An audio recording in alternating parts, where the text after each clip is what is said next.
Et si les visions les plus énigmatiques de l'histoire avaient été confiées à un homme, à un moment où plus personne ne croyait que Dieu parlait encore, son peuple était en ruine, le temple profané, Jérusalem plongée dans le silence. Mais c'est en exil, parmi les cendres d'une nation déchue, qu'un prophète fut appelé non seulement à entendre, mais à voir. Ézéchiel n'était pas un messager ordinaire. Il fut arraché au naturel et projeté dans le surnaturel. Il fut témoin de créatures à 4 visages, de roues enflammées tournant avec des yeux tout autour, et d'un trône entouré de feu et d'un arc-en-ciel. Et là, devant la gloire, il tomba le visage contre terre, car ce qu'il vit, peu auraient survécu pour le raconter. Dans cette vidéo, vous allez découvrir l'univers le plus symbolique et mystérieux de la Bible. Des visions qui défient la raison, des prophéties qui traversent les générations, des jugements qui tombent comme une épée. Mais au milieu de tout cela, une promesse silencieuse. Dieu était encore là, et derrière la douleur, il y avait la rédemption. Vous serez conduits de la vallée des ossements desséchés à la promesse d'un cœur nouveau, du jugement des nations jusqu'à la construction d'un temple glorieux. Et vous comprendrez que le Dieu d'Ézéchiel n'est pas seulement le Dieu de la justice, c'est le Dieu de la restauration, car il y a des mystères qui ont été scellés pour le moment opportun, et des secrets qui n'ont pas été donnés à Isaïe, ni à Daniel, ils ont été donnés à Ézéchiel. Rejoignez-nous alors que nous plongeons dans les visions les plus mystérieuses de la Bible, là où Ézéchiel, le prophète de l'exil, fut appelé à proclamer le jugement, mais aussi à révéler la rédemption qui surgit même au milieu des ruines. Préparez-vous à voir l'impossible devenir une promesse. Nous étions sur les rives du fleuve Kébar, hommes, femmes et enfants qui avaient tout perdu. La terre promise n'était plus qu'un souvenir. Les psaumes autrefois chantés à Jérusalem étaient devenus des lamentations étouffées. Moi, Ézéchiel, fils de Bouzi, prêtre par héritage, j'étais là parmi les captifs, j'avais 30 ans, l'année où j'aurais dû entrer dans le temple. Mais le temple était loin, et Dieu peut-être aussi. Je m'étais assis en silence avec les anciens, au bord du fleuve. Le ciel était clair, mais une tension flottait dans l'air, comme si quelque chose d'invisible planait sur nous. C'est alors que cela arriva. Un vent impétueux vint du nord, emportant une immense nuée enveloppée de feu. Des éclairs la traversaient, et au centre de la lumière, une lueur brillait comme du métal incandescent. Tous se levèrent, stupéfaits. Le bruit ressemblait au grondement de grandes eaux, mais il y avait de l'ordre dans ce chaos. Mon cœur battait à tout rompre. 4 êtres vivants émergèrent de cette lumière. Chacun avait 4 visages et 4 ailes. Leurs pieds étaient comme ceux d'un veau, brillants comme du bronze poli. Sous leurs ailes, des mains humaines. Leurs visages, hommes, lions, bœufs et aigles. Ils se déplaçaient sans se tourner. Là où l'esprit voulait aller, ils allaient. À côté de chacun, une roue. Des roues, imbriquées les unes dans les autres, pleines d'yeux tout autour. Quand les êtres se déplaçaient, les roues les suivaient. Quand ils s'arrêtaient, les roues s'arrêtaient. Et au-dessus de leur tête, une étendue semblable à du cristal. Et au-dessus de cette étendue, un trône. Celui qui était assis dessus avait l'apparence d'un homme. Mais tout autour de lui brillait comme un arc-en-ciel par temps de pluie. Du haut du torse jusqu'à la tête, c'était du feu enveloppé de lumière. Et du torse jusqu'aux pieds, de même. C'était la gloire du Seigneur. Je tombais face contre terre. Tout s'arrêta. Le vent cessa. Les ailes se replièrent. Un silence tomba si dense qu'il avait un poids. Et alors j'entendis une voix, puissante et douce, tranchante et tendre. « Fils de l'homme, lève-toi, j'ai quelque chose à te dire. » J'essayais de me lever, mais mes jambes ne répondaient pas. Mon esprit tremblait. C'est alors que quelque chose entra en moi. Un esprit. Il me fit me tenir debout, contre ma volonté. Et j'entendis de nouveau « Je t'enverrai aux enfants d'Israël, à une nation rebelle. » Eux et leurs pères se sont révoltés contre moi jusqu'à ce jour. Mais Seigneur, pensais-je, ils ne m'écouteront pas. Qu'ils t'écoutent ou non, ils sauront qu'un prophète a été parmi eux. Mon corps brûlait. Mes yeux étaient encore aveuglés par la gloire. Mon âme Mon âme savait que tout avait changé. N'aie pas peur, Ézéchiel, dit la voix, ni de leurs paroles, ni de leur visage. Mange ce que je te donne. Une main s'étendit avec un rouleau. Il était écrit au-dedans et au-dehors.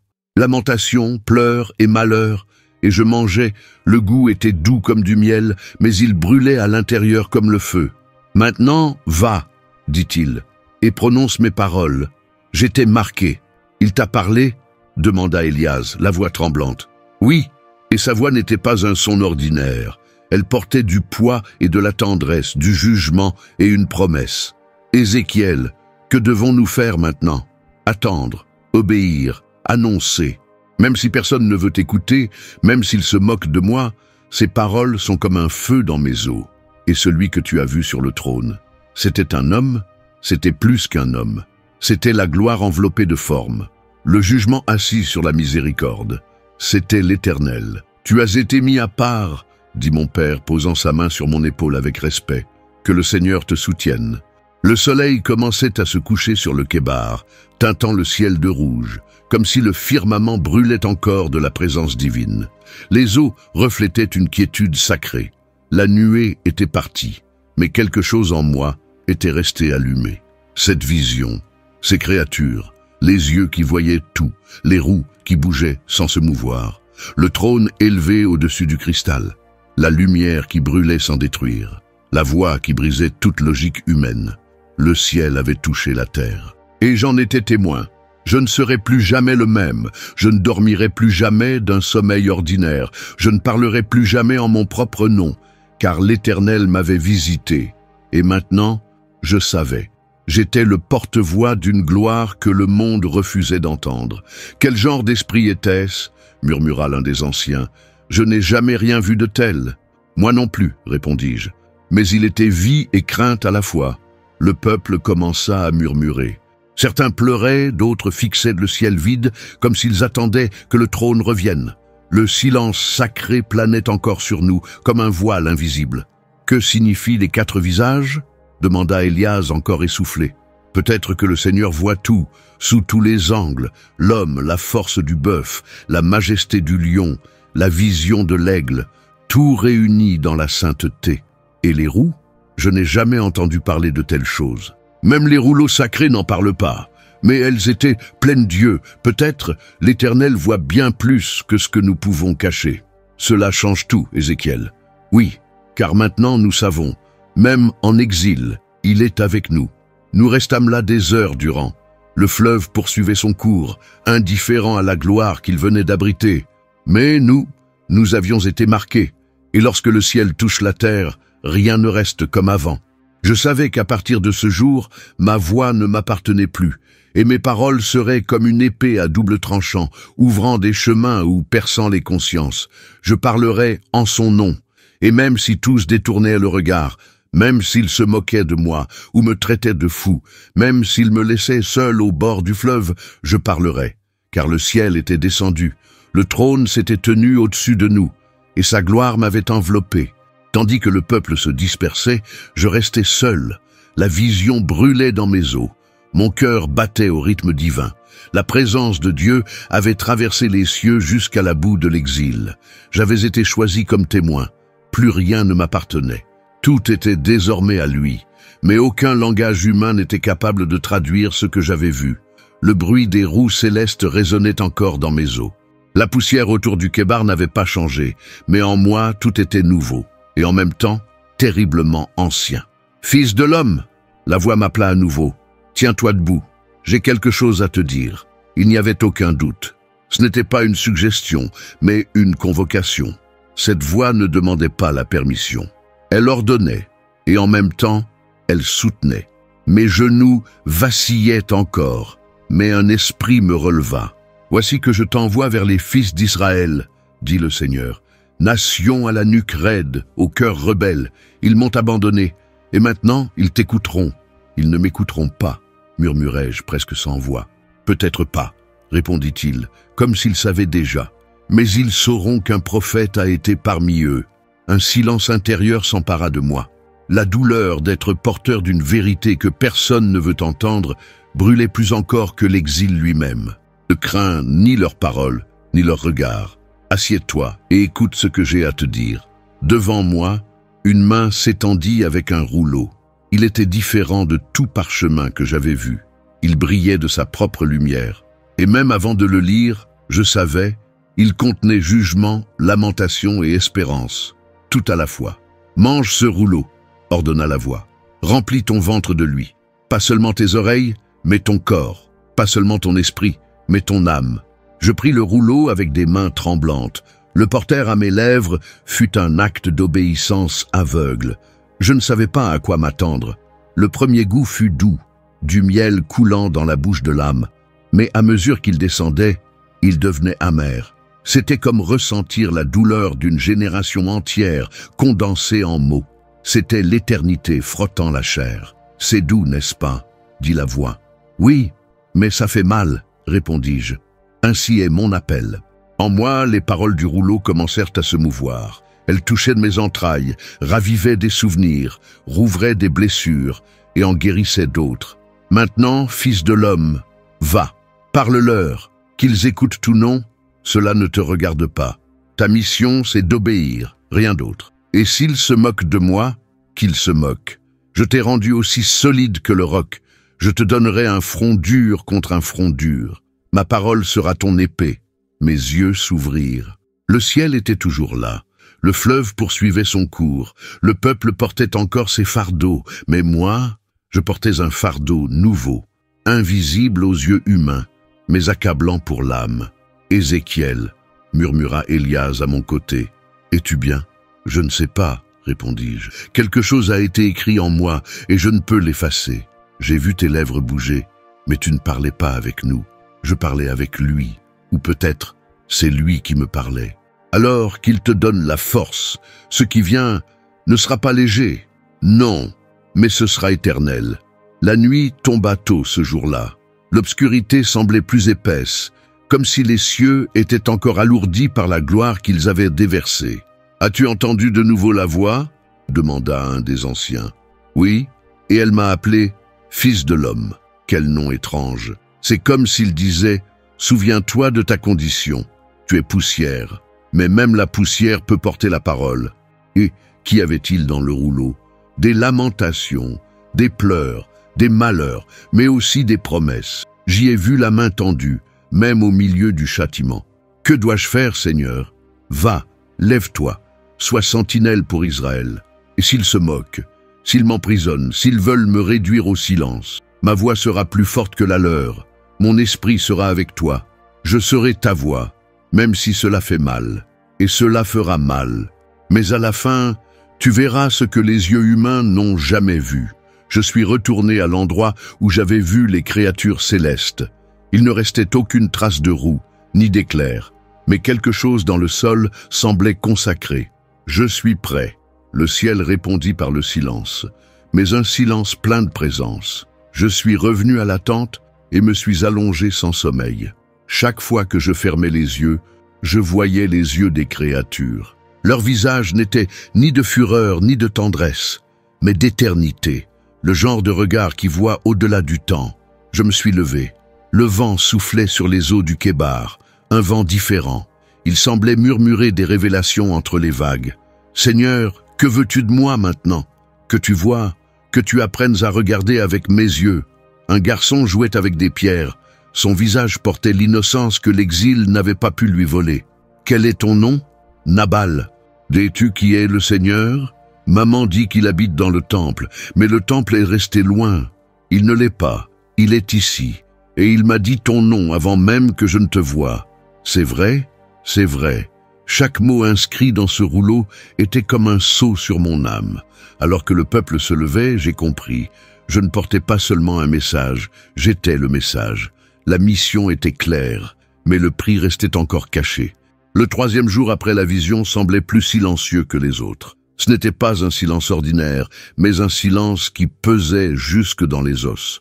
Comme si le temps lui-même s'était arrêté pour écouter ce que je n'arrivais pas encore à dire. J'étais à Tel Abib, parmi les exilés, et leur regard cherchait en moi quelque chose que je ne savais pas encore offrir. L'espérance, la justice, le pardon, la vérité, Peut-être, mais une vérité hérissée d'épines. Pourquoi ton regard est-il si lointain, Ézéchiel ? Demanda un vieux charpentier à la voix traînante. Parce qu'il tente de voir ce qui vient d'en haut, répondis-je, sans savoir exactement comment traduire ce qui brûlait en moi. Pendant 7 jours, je restais parmi eux sans prononcer un mot, 7 jours de silence absolu.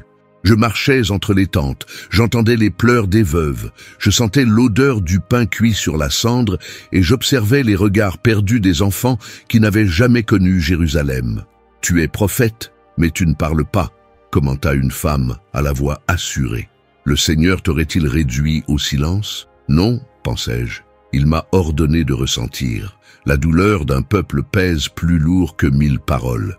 Et parfois, pour être la voix de Dieu, il faut d'abord écouter l'âme des hommes. Le 8e jour, la voix du Seigneur me frappa comme un tonnerre dans la poitrine. « Fils de l'homme, je t'établis sentinelle sur la maison d'Israël. Écoute la parole de ma bouche et avertis-les de ma part. » Un avertissement, Seigneur, ils évitent même mon regard. Tu n'as pas été appelé pour plaire, tu as été appelé pour avertir. Et s'ils me haïssent, si tu ne les avertis pas, leur sang sera réclamé de ta main. Mes mains tremblaient. Je ne portais pas seulement ma propre destinée, mais aussi le risque de perdre celle des autres. Quand je dirai aux méchants, tu mourras certainement, et que tu ne l'avertiras pas, il mourra à cause de son iniquité. Mais je te tiendrai pour responsable de son sang. J'avalai ma salive avec difficulté. Chaque silence aurait désormais un poids éternel. Mais si tu l'avertis, et qu'il ne se détourne pas, il mourra. Mais toi, tu sauveras ton âme. C'était comme recevoir une épée sans fourreau. Chaque mot blesserait quelqu'un, mais le silence tuerait plusieurs. Je montais sur une colline qui surplombait le campement. Le peuple y était poussière et espérance entremêlées. Certains élevaient des murs de pierre, d'autres reconstruisaient des souvenirs avec de vieux chants. Et moi, je veillais. « Tu es une drôle de sentinelle, Ézéchiel, » dit un jeune homme. « Tu n'as ni trompette ni lance. Mon instrument, c'est la parole, et elle, parfois, est plus tranchante que n'importe quelle lame. » Le jeune homme rit, incrédule. « Une parole ne nourrit pas un ventre vide, mais elle peut réveiller une âme endormie. » Il me regarda, cette fois sans moquerie. « Et si nous refusons d'écouter, je parlerai quand même. » Le ciel commençait à rougir. Une tempête de sable approchait. Les enfants couraient à se réfugier dans les tentes. Les anciens hâtaient leurs tâches. Je restais là, immobile, comme une ombre entre la poussière et la lumière. « Veiller est un acte d'amour, » murmurai-je. « Mais aussi de douleur, » répondit une voix derrière moi, c'était Élias. « Quel est le poids d'un peuple ? Cela dépend de l'amour qu'on lui porte, dit-il. » La nuit tomba rapidement. Les étoiles brillaient, comme des cicatrices dans le ciel. Et je savais qu'aucun sommeil ne viendrait me visiter. Le Seigneur m'emmena en esprit dans la vallée au bord du Kébar. Ce n'était pas une vision, mais une réalité saturée d'une gloire invisible. « Tu seras muet, » dit-il, « jusqu'à ce que je t'ordonne de parler. Mais comment avertir en silence ? Par ta présence, par ton regard, par ta souffrance. » Je revins muet. Pas un mot ne franchissait mes lèvres, mais mon visage trahissait qu'un feu bouillonnait en moi, prêt à déborder. Les mères m'observaient avec crainte, les hommes m'évitaient, les enfants se cachaient, et pourtant, aucun ne cessait de remarquer ma vigilance. « Père, » demanda un enfant à un ancien, « pourquoi le prophète ne parle-t-il pas ? Parce qu'il voit des choses que nous ne pouvons pas voir. » répondit le vieillard d'une voix tremblante. Le 6e jour de silence, je rêvais d'un feu venant du ciel. Mais c'était un feu qui ne brûlait pas. C'était de la lumière, une lumière pure, pénétrant les maisons, les tentes, les eaux. Je me réveillais en larmes. Le peuple dormait et je ressentais le poids de son inconscience. À l'aube suivante, la voix revint enfin. « Parle, fils de l'homme. Dis-leur tout ce que je t'ordonnerai. Qu'ils écoutent ou qu'ils refusent, cela ne dépend pas de toi. Mais ta bouche sera une épée, ton silence, un jugement. » Je m'approchai de l'assemblée. Ils se réunissaient autour du pain et du sel. Je me rendis au centre, regardai chacun dans les yeux et dis « Chaque fois que je me tais, l'un de vous peut se perdre. Ne m'écoutez pas à cause de moi. Écoutez, car le temps est court et le jugement approche. » Le peuple murmura. Certains se moquèrent. D'autres s'éloignèrent, mais quelques-uns écoutèrent. Comment saurons-nous que tu parles de la part de Dieu? Parce que tout ce que je dis brûle, parce que tout ce que je tais pèse. Un silence tomba sur le campement. Pas le même que celui des 7 jours. Un silence qui écoutait. Je compris alors que veiller est un acte d'amour, mais aussi de douleur, car voir la chute approcher et ne pas pouvoir l'empêcher, c'est comme mourir en morceaux.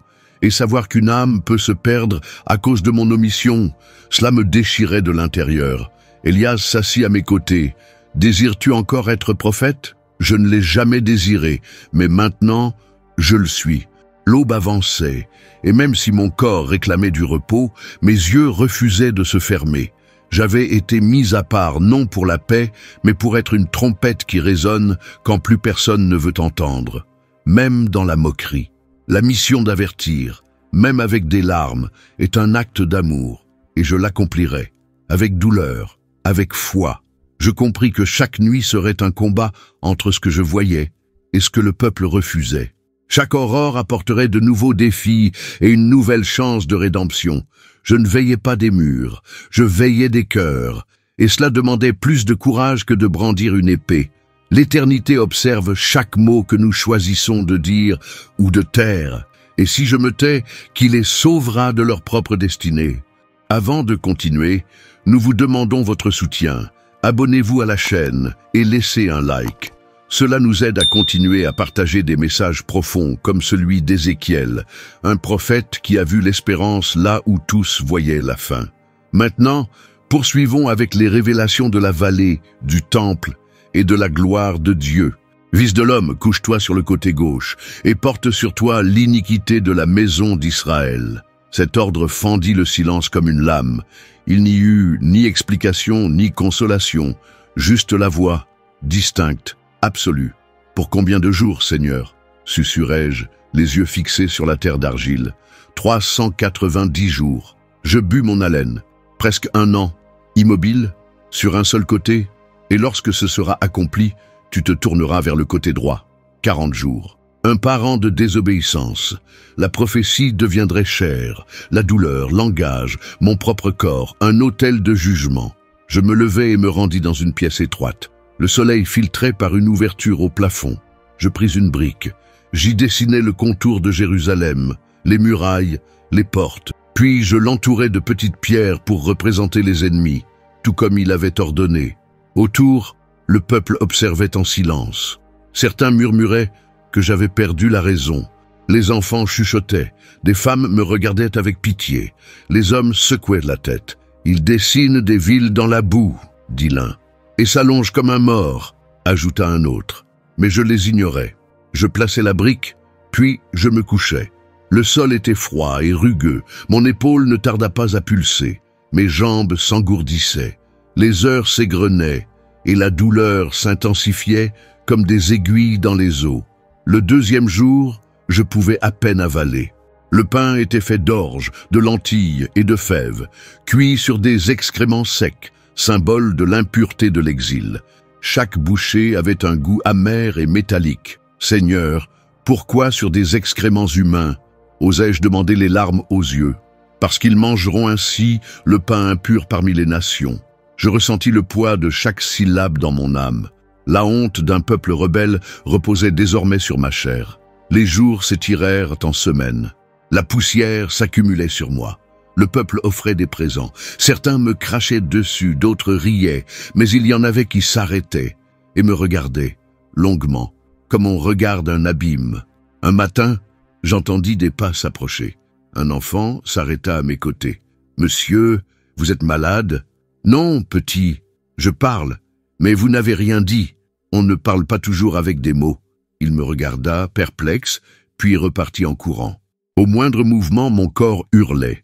Malgré tout, je restais là, fidèle à la mission. Un après-midi, alors que le soleil baignait l'air d'une teinte orangée, il parla encore. « Maintenant, prends une épée. Rase les cheveux de ta tête et ta barbe. Divise les mèches en 3 parts. Brûle une partie, blesse en une autre et disperse la 3e au vent. » J'obéis. Je me rasai jusqu'au sang. Le sang coulait avec les mèches, comme un ancien gémissement. J'en brûlai une partie en public. Une autre, je la coupais à la lame.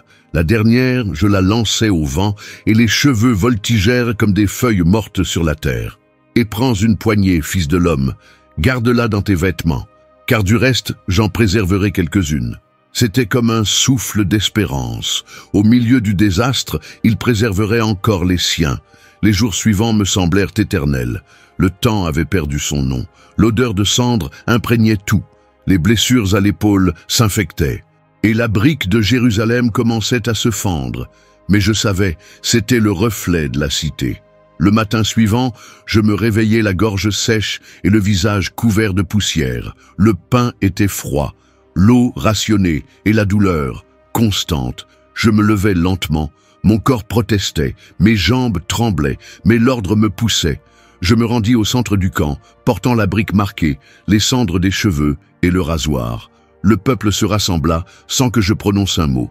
Je déposai tout sur une grande pierre. Je pris une profonde inspiration et je me mis à gémir. Ce n'était pas un son humain. C'était un cri d'âme qui se brise, une lamentation ancestrale, tissée de milliers de douleurs, un pleur que même les anges n'osent interrompre. Les enfants se turent, les femmes se couvrirent le visage, les hommes baissèrent les yeux. « Il est devenu fou à force d'entendre Dieu », murmura quelqu'un. Mais à cet instant, une brise souffla, et la poussière des cendres s'éleva jusqu'aux cieux. C'est alors que je compris, chaque geste, chaque douleur, chaque jour n'étaient pas seulement symboles, ils étaient des cris, des signes vivants, la douleur incarnée de l'alliance brisée. Dieu ne parlait pas seulement avec des mots, il parlait avec mon corps. Ézéchiel, chuchota Élias en s'approchant, tu es toi-même devenu la prophétie. Je hochai la tête, les yeux embués. Parce que j'avais compris, celui qui veille, qui crie, qui souffre, est le premier à porter le poids du ciel. Le peuple se dispersa en silence. Mais quelque chose avait changé. Peut-être pas dans les cœurs, mais dans l'air, dans l'invisible. Je rentrai à ma tente, le corps brisé et l'âme silencieuse. Et quand je me recouchais sur le sol dur, une dernière phrase brûlait en moi. Mais qui prêtera attention à un homme devenu sa propre prophétie? L'odeur du métal brûlé imprégnait encore mes mains. Le miroir fendu devant moi reflétait un visage fatigué mais ferme, le visage d'un homme prêt à diviser bien plus que des cheveux. J'étais sur le point de trancher des destins. « Prends maintenant une balance juste, » dit le Seigneur, « et pèse chaque mèche selon le poids de ma justice. » J'obéis. Je m'assis sur le sol battu. À mes côtés, une épée affûtée, déjà usée par tant de visions. Devant moi, un petit tas de mes propres cheveux coupés. Derrière moi, le silence de Tel Abib, un peuple qui prétendait ne pas entendre, mais ressentait le poids du geste prophétique à chaque aurore. Je pris le premier tiers des mèches et les jetai au feu. Les flammes montèrent comme une langue vivante, consumant chaque fragment avec une rapidité impitoyable. La chaleur toucha mon visage, mais la véritable brûlure venait de l'intérieur. Ainsi seront la faim, la peste, le siège derrière les murs, murmurai-je, comme celui qui récite une sentence qui blesse plus le juge que le condamné. Le deuxième tiers, je le coupai de nouveau avec l'épée. Les cheveux tombaient comme une pluie silencieuse sur la terre sèche. Chaque coup était sec, rituel, inévitable. Ainsi tomberont-ils par l'épée, dans les rues, les champs, les lieux qui m'ont oublié, poursuivis-je. Le dernier tiers, je le levai vers le vent. Je l'éparpillai de mes mains, laissant l'air emporter les mèches comme de la poussière sans racines. Ceux-là seront emportés, comme des feuilles dans la tempête, comme des exilés d'eux-mêmes. Cette nuit-là, le feu brûlait encore en braise. Je restai assis devant lui, observant les mèches crépiter lentement. En moi, chaque craquement résonnait comme un écho de la destruction imminente. Les cieux étaient silencieux, mais toute la terre semblait crier. « Ont-ils compris ?» murmurai-je au vent. « Pas encore, mais ils verront de leurs propres yeux », répondit la voix comme un tonnerre contenu dans le cœur. Élias s'approcha, hésitant, les yeux fixés sur l'ourlet de ma tunique. « Y a-tu gardé quelques mèches ?» J'acquiesçai, ouvrant légèrement le tissu pour lui montrer les quelques cheveux cachés près de ma poitrine. « Et pourquoi cela ? Parce qu'il y a toujours un reste, un souffle, une racine, une étincelle, » répondis-je d'une voix nouée. Il s'assit à mes côtés, sans dire un mot de plus. Il resta. Sa présence disait plus que 1000 paroles. Que signifie chaque partie? Demanda-t-il, rompant le silence. Feu, épée, dispersion, brûlure intérieure, jugement extérieur, exil sans direction, 3 destins pour un seul peuple. Et ceux que tu as liés, ce sont les préservés, un témoignage, une espérance. Mais même certains d'entre eux seront éprouvés par le feu. Il baissa les yeux. C'était trop pour un homme ordinaire, mais nécessaire. Le lendemain matin, je me levai et traçai autour de la brique représentant Jérusalem les mêmes signes avec de la cendre et du sang séché. J'écrivis des mots que seul le ciel pouvait lire. La ville était marquée, non par moi, mais par le jugement lui-même. Le siège viendra, dis-je à haute voix pour que tous entendent, non à cause des armées, mais à cause de l'alliance brisée. Le peuple commença à se rassembler. La nouvelle se répandait comme une étincelle sur de la paille sèche. Certains questionnaient, d'autres se moquaient. Encore une pièce de théâtre du prêtre devenu fou, ricana un marchand. Qui est-il pour parler au nom de Dieu? Lança un vieillard. Mais je ne leur répondis pas, car aucune parole humaine ne pouvait expliquer ce qui brûle dans l'âme d'un homme portant le poids de la parole. 3 jours s'étaient écoulés depuis la coupe. Je sentais encore l'absence du poids sur ma tête. Chacun de mes gestes était observé, chaque pas chuchoté entre voisins. Mais rien de cela n'avait d'importance. Le message avait été transmis. Ce soir-là, je rassemblais le peuple autour de la grande brique brûlée, symbole de la ville. Je levai le bras et montrai la lame, désormais couverte de suie et de petits cheveux collés à sa base. Juda sera divisé comme ses cheveux l'ont été. 1/3 brûlera dans la ville, mourra de faim et de peste. Un autre tombera par l'épée. Et le reste sera dispersé, emporté comme des feuilles au vent du jugement. Un murmure d'incrédulité parcourut la foule. Certains hommes serrèrent les poings, des femmes pleurèrent. Un enfant demanda « Et n'y a-t-il pas de salut ?» Je m'agenouillai, pris les dernières mèches gardées dans ma tunique et les montrai avec délicatesse. Il y a une part, petite, presque invisible, mais gardée, protégée, chérie par Dieu. J'enroulai ces mèches dans un morceau de tissu et les plaçai dans une bourse en cuir. C'est la semence. Même si le feu la touche, elle ne sera pas consumée. Même si les ennemis l'encerclent, elle ne sera pas vaincue. Un vieil homme se leva. Et comment saurons-nous qui ils sont? Ce ne sont pas ceux qui montrent de la force, ni ceux qui ont du pouvoir. Ce sont ceux qui craignent le Seigneur, même dans le silence, même dans la honte. Le peuple commença à se disperser, chacun portant un poids nouveau sur les épaules. Je restais là, seul, devant les cendres. Les braises murmuraient encore, mais le ciel, lui, restait fermé.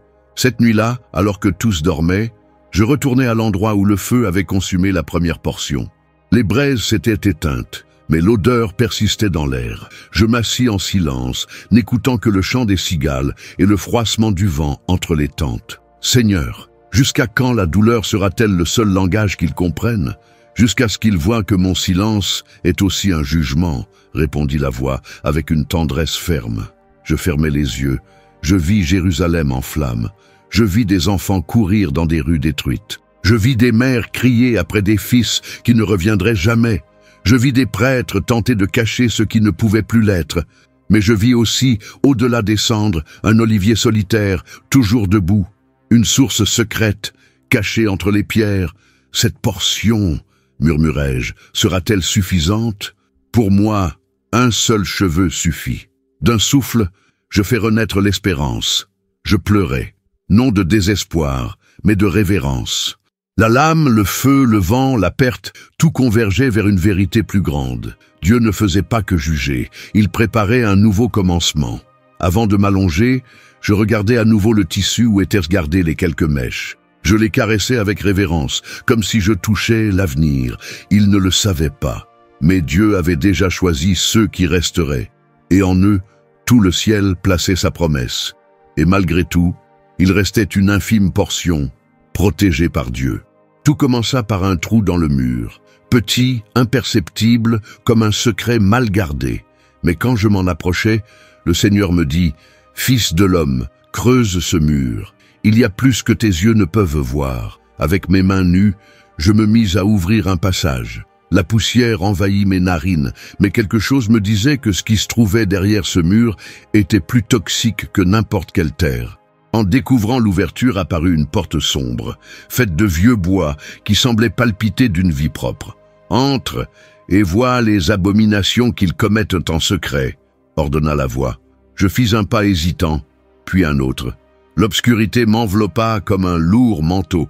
L'air était étouffant, le silence oppressant. Quand mes yeux s'acclimatèrent à la pénombre, je vis les murs recouverts de dessins grotesques, des reptiles rampants, des bêtes au visage humain, des symboles étranges peints dans une encre sombre ressemblant à du sang. Au centre du temple, des anciens que je connaissais, hommes qui jadis portèrent le lin et parlèrent au nom de Dieu, étaient agenouillés devant ces images. Chacun tenait un encensoir, la fumée montant lentement comme pour dissimuler l'horreur présente. Elles disent dans leur cœur, « Le Seigneur ne nous voit pas, il a abandonné la terre », murmura la voix blessée. La scène me donna la nausée.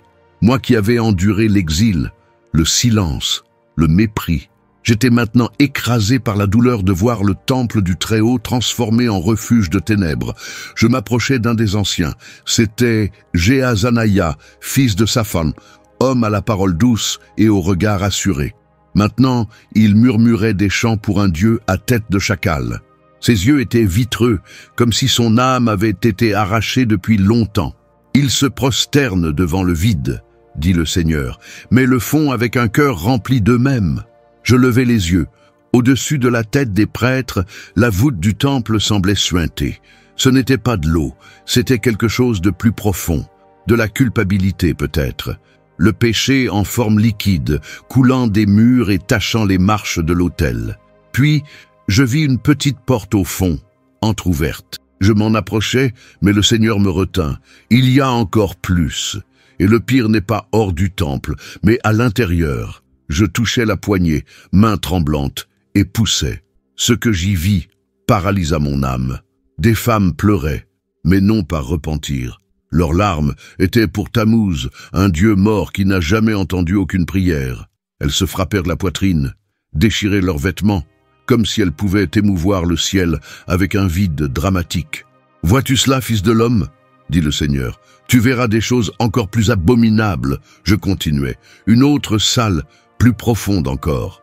Là, j'aperçus des hommes tournés dos au sanctuaire. Oui, de dos.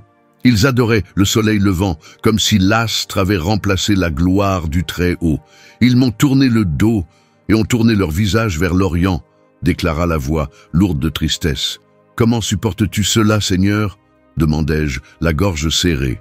Même s'ils crient avec la bouche, leur cœur appartient à leurs idoles secrètes. Dans l'obscurité, quelque chose scintilla. Un miroir pendait derrière l'autel. En m'approchant, j'y vis le reflet de tous ces visages, mais aucune lumière ne s'y reflétait. Chaque figure était un masque, et derrière le masque, il n'y avait que le vide. « Voici le temple » murmura la voix. « Non celui qu'ils ont bâti en pierre, mais celui qu'ils ont construit en eux-mêmes. » Je tombai à genoux.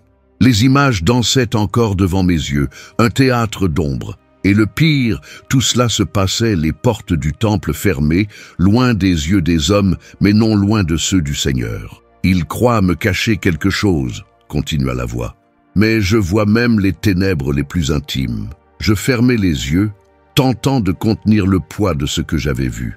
La fumée des encens s'imprégnait encore dans mes narines. Mais c'était l'indifférence qui m'étouffait. « Ézéchiel, » dit le Seigneur, « le temple n'a pas été souillé par des mains impures, mais par des cœurs éloignés. » Je me relevai avec peine. Les genoux tremblants, je regagnai la cour extérieure. Là, le Seigneur me montra la ville. « Vois-tu Jérusalem ? Ils pensent encore être en sécurité derrière leurs murailles. Le ciel était gris, pas à cause de nuages ordinaires, c'était un présage. Au loin, je vis une fumée qui n'était pas encore allumée, mais que le Seigneur voyait déjà. C'était l'incendie qui consumera tout. L'idolâtrie est un feu qui commence dans l'intime et brûle jusqu'aux fondations, dit-il. Ils ne comprennent pas, murmurai-je, encore tremblant. Ils ne veulent pas comprendre. Ils ont fermé les yeux et les oreilles, mais je ne fermerai pas les miens. Les mots brûlaient au-dedans de moi. Moi qui pensais connaître la profanation de l'exil, je comprenais maintenant que le pire exil est celui qui survient à l'intérieur même du temple, dans le cœur des hommes. Maintenant tu sais pourquoi. Je ne supporte plus leurs chants, leurs sacrifices, leurs rassemblements, dit le Seigneur plein de douleur. Ils m'invoquent avec les lèvres, mais leurs pensées regorgent d'idoles invisibles. Je restais silencieux. Le poids de la gloire et de la douleur m'écrasait. Il n'y avait ni cri, ni défense, ni argument contre ce que j'avais vu. Il ne restait qu'une question qui hurlait en moi. Si même le temple a été contaminé, qui pourra supporter la présence du Saint? Le silence de cette nuit était trop lourd pour être naturel. Même le vent semblait retenir son souffle. Lorsque Dieu me parla, ses paroles ne vinrent pas comme un tonnerre, mais comme un ordre. Fils de l'homme, prépare tes bagages comme quelqu'un qui part en exil et part sous leurs yeux. J'obéis sans poser de questions. J'enroulai mon manteau, attachai un sac avec quelques objets et attendis la tombée de la nuit. Il y avait quelque chose de solennel dans le fait de simuler une fuite. Et de plus tragique encore, ce n'était pas une mise en scène. C'était une prophétie vivante. Sors de ta maison par le mur, à la vue de tous, comme quelqu'un qui s'enfuit, poursuivit la voix. Porte tes affaires sur l'épaule et couvre ton visage pour ne pas voir la terre. Car tu seras un signe pour la maison d'Israël. Je pris une pierre et commençai à creuser. C'était un travail lent et épuisant. Le sable s'infiltrait sous mes ongles, mes bras me faisaient mal, la sueur coulait sur mes tempes. Mais ce n'était pas qu'une fuite, c'était le portrait d'un roi sans direction, d'un peuple sans lumière, d'un leadership qui préférait les ténèbres à la vérité. Je creusais jusqu'à ce que le trou soit assez large pour que mon corps puisse passer. Je haussai les épaules, le sac sur le dos et me glissai dans l'ouverture. La poussière m'aveuglait et même sans bandeau, le monde semblait flou. Ainsi agira Sédécias, le prince de Jérusalem, murmura le Seigneur. Il fuira en silence, couvrira son visage de honte, mais ne verra pas la terre vers laquelle il sera emmené. Les paroles me transpercèrent comme une lame. Ce n'était pas du théâtre, c'était une sentence. Et ce que je représentais devant les exilés allait s'accomplir tôt ou tard dans les rues de Jérusalem. Un groupe s'approcha. Ils me regardaient avec étonnement. Certains chuchotaient, d'autres riaient. « Ézéchiel est devenu fou », disait-il. « Il fuit un endroit où il est déjà prisonnier. Pourquoi simuler une fuite s'il n'y a nulle part où aller ?» se moqua un jeune homme. Je les ignorais. Je continuais à ramper. En sortant du trou, je secouai la poussière et me tins debout, immobile, tel une statue. Un vieil homme me fixa, le front plissé. « Que signifie cela, prophète ? C'est ce qui arrivera au roi, répondis-je, la voix serrée. Il fuira par le mur, comme moi, et il ne verra plus la terre qui l'opprime, mais il ne verra pas non plus la liberté. La foule se tut. Il y avait quelque chose dans la nuit qui imposait le respect. Peut-être l'ombre de ce qui n'était pas encore arrivé, mais qui était déjà réel dans l'esprit. Ézéchiel, dit le Seigneur, dis-leur, voici le fardeau du prince à Jérusalem et de toute la maison d'Israël. Je pris une profonde inspiration. Les mots s'accumulaient dans ma gorge comme des pierres prêtes à s'effondrer. Ainsi parle le Seigneur. Je vais jeter mon filet sur lui, et il sera pris dans mon piège, et je le conduirai à Babylone. Mais il ne la verra pas, bien qu'il y meure. Les gens se regardèrent. Quelqu'un cria, « Comment peut-on aller dans un endroit sans le voir ?» « Parce que ses yeux seront arrachés, répondis-je avec douleur. Il sera emmené aveugle, captif, humilié.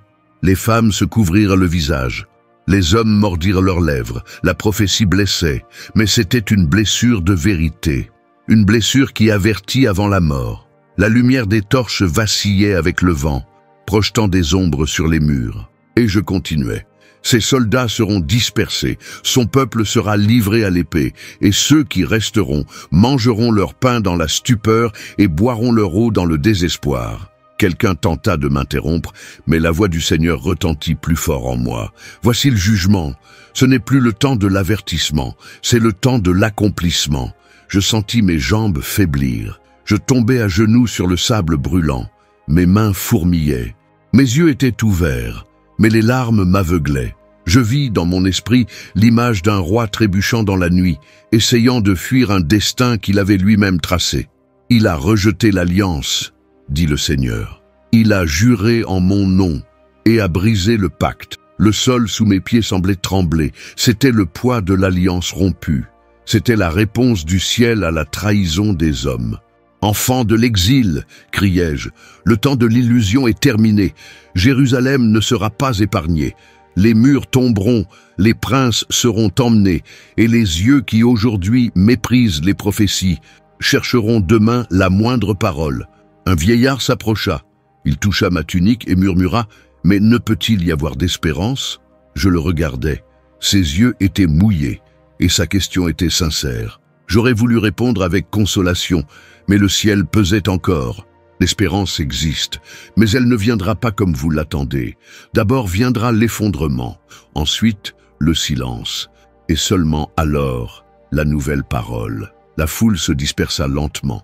Certains pleuraient, d'autres baissaient simplement la tête. Mais tous avaient senti quelque chose d'invisible s'était brisé cette nuit-là. Je retournai à ma tente. Mon âme brûlait. Et alors que je me couchais, j'entendis à nouveau la voix. « Ézéchiel, chacun de tes actes est un miroir. Chaque geste est une parole. » Je fermai les yeux. L'obscurité était dense mais portait le goût de la révélation. Je savais que d'autres visions viendraient, d'autres actes, d'autres douleurs. Et avant que le sommeil ne m'emporte, une vérité résonna avec force en mon esprit. Et celui qui fuit le jugement court droit vers le châtiment. Les places étaient pleines de paroles sucrées. C'était comme si l'air avait été parfumé de promesses faciles. Des hommes aux tuniques immaculées parlaient avec de grands gestes, les yeux brillants et des sourires trop larges pour l'occasion. « Il y a encore de l'espoir !» cria l'un d'eux en montant sur une pierre pour être entendu. « Le Seigneur ne nous a pas abandonnés. Nous reviendrons bientôt et Jérusalem nous accueillera avec des fêtes. » La foule applaudissait. Quelques femmes essuyaient leurs larmes avec des mouchoirs colorés. Les hommes frappaient leur poitrine, émus. Il était facile de croire quand on entendait ce qu'on voulait entendre. « C'est un mensonge !» murmurai-je, debout parmi le peuple. « Ces paroles ne viennent pas du Très-Haut. » Une dame à mes côtés se retourna avec dégoût. « Tais-toi, Ézéchiel. Assez de visions sombres. Le peuple a besoin de réconfort, pas de malheur. » « Mais un faux réconfort est du poison, » répondis-je. « Mieux vaut une blessure qui guérit qu'un anesthésiant qui tue en silence. » Un jeune homme s'approcha, les poings serrés. « Pourquoi parles-tu toujours de destruction? Le Seigneur ne connaît-il que la douleur? Il connaît la justice, » répliquai-je, « et c'est elle qui viendra avant la guérison. » Le ciel était trop clair pour tant de mensonges. Le soleil brillait comme si rien n'était mal, mais je sentais, en moi le ciel tonnait déjà. « Fils de l'homme, dit la voix du Seigneur en moi, comme une épée dans son fourreau, prophétise contre les prophètes d'Israël qui prophétisent d'eux-mêmes. Ils suivent leurs propres inspirations, sans avoir rien vu. » Je fermai les yeux et respirai profondément. Ce n'était pas une opinion, c'était un ordre. Je montai sur le même bloc de pierre que l'autre homme et levai la main. « Écoutez la parole du Seigneur, ainsi parle le Très-Haut. Malheur aux prophètes insensés qui suivent leur propre esprit sans avoir rien vu. Certains se turent, d'autres commencèrent à se moquer. Mais encore un fou qui parle aux nuages. Tu ne vois rien, Ézéchiel, rien que des tragédies. Je les ignorais. La voix en moi était plus forte. Ils construisent un mur fragile et le recouvrent d'un enduit sans valeur. Ils crient paix, alors qu'il n'y a pas de paix, et quand la trompette sonne, leur cœur continue de dormir. Un groupe d'anciens tenta de m'interrompre. « Assez, Ézéchiel. Cette parole décourage le peuple. La vérité ne décourage que ceux qui vivent dans le mensonge, » répondis-je fermement. L'un d'eux s'approcha, les rides dures sur le visage. « Quelle est cette vérité qui saigne toujours? La vérité qui nettoie avant de guérir, celle qui arrache les idoles avant de semer l'espérance. » Le Seigneur continuait de parler en moi. Je suis contre ces prophètes. Ma main sera contre ceux qui prophétisent des visions fausses et des divinations mensongères. Ils ne feront pas partie du conseil de mon peuple, ni ne seront inscrits dans le livre de vie d'Israël. Ces paroles étaient comme des pierres jetées dans un lac. Chacune brisait le miroir des illusions. Vous avez trompé les gens en disant que tout irait bien, poursuivis-je. Vous avez construit un mur et l'avez enduit de plâtre fragile. La foule commença à se disperser. Personne n'aime voir ce qui a été mal bâti s'effondrer. C'est pourquoi le Seigneur enverra une pluie violente. Des grêlons tomberont, et le vent emportera ce qui a été bâti sans fondation. Un jeune homme cria de loin, « Et si tu avais tort, Ézéchiel, et si la paix venait réellement ?» Je le regardais avec douleur. Alors je serai le plus heureux des prophètes. Mais si l'épée vient, et elle viendra, souviens-toi de celui qui a tenté de crier avant l'effondrement. La vision me reprit. Je vis des murs factices se dresser à la hâte, comme si l'apparence suffisait. Je vis des foules s'y adosser, cherchant refuge. Puis vint la tempête, et les murs s'effondrèrent. Et ceux qui avaient cru aux paroles douces tombèrent avec elles. Pourquoi tant d'attirance pour l'illusion, murmurai-je. Pourquoi se laisse-t-il séduire par de belles paroles plutôt que par des avertissements sincères? Un homme me fixa, le visage pâle, parce que l'espérance, même fausse, est plus douce que la douleur. Je baissai la tête. Cette phrase était une blessure réelle. Et je compris à cet instant que le peuple n'était pas seulement rebelle, il était fatigué, fatigué de souffrir, fatigué d'attendre, et c'est pourquoi il prêtait l'oreille à ceux qui savaient adoucir l'âme. Mais le Seigneur ne reculait pas. « Prophétise aussi contre les prophétesses, dit-il, celles qui cousent des amulettes, qui vendent des promesses, qui troquent la vérité contre le confort. Dis-leur que je déchirerai leurs enchantements et que je libérerai mon peuple de leurs mensonges. » Ces femmes se cachaient dans des ruelles, distribuaient des rubans, des symboles, des paroles apprises. Elles promettent la vie à ceux qui devraient mourir et la mort à ceux qui devraient vivre, criai-je. Pour quelques pièces, elles déforment ce qui est saint.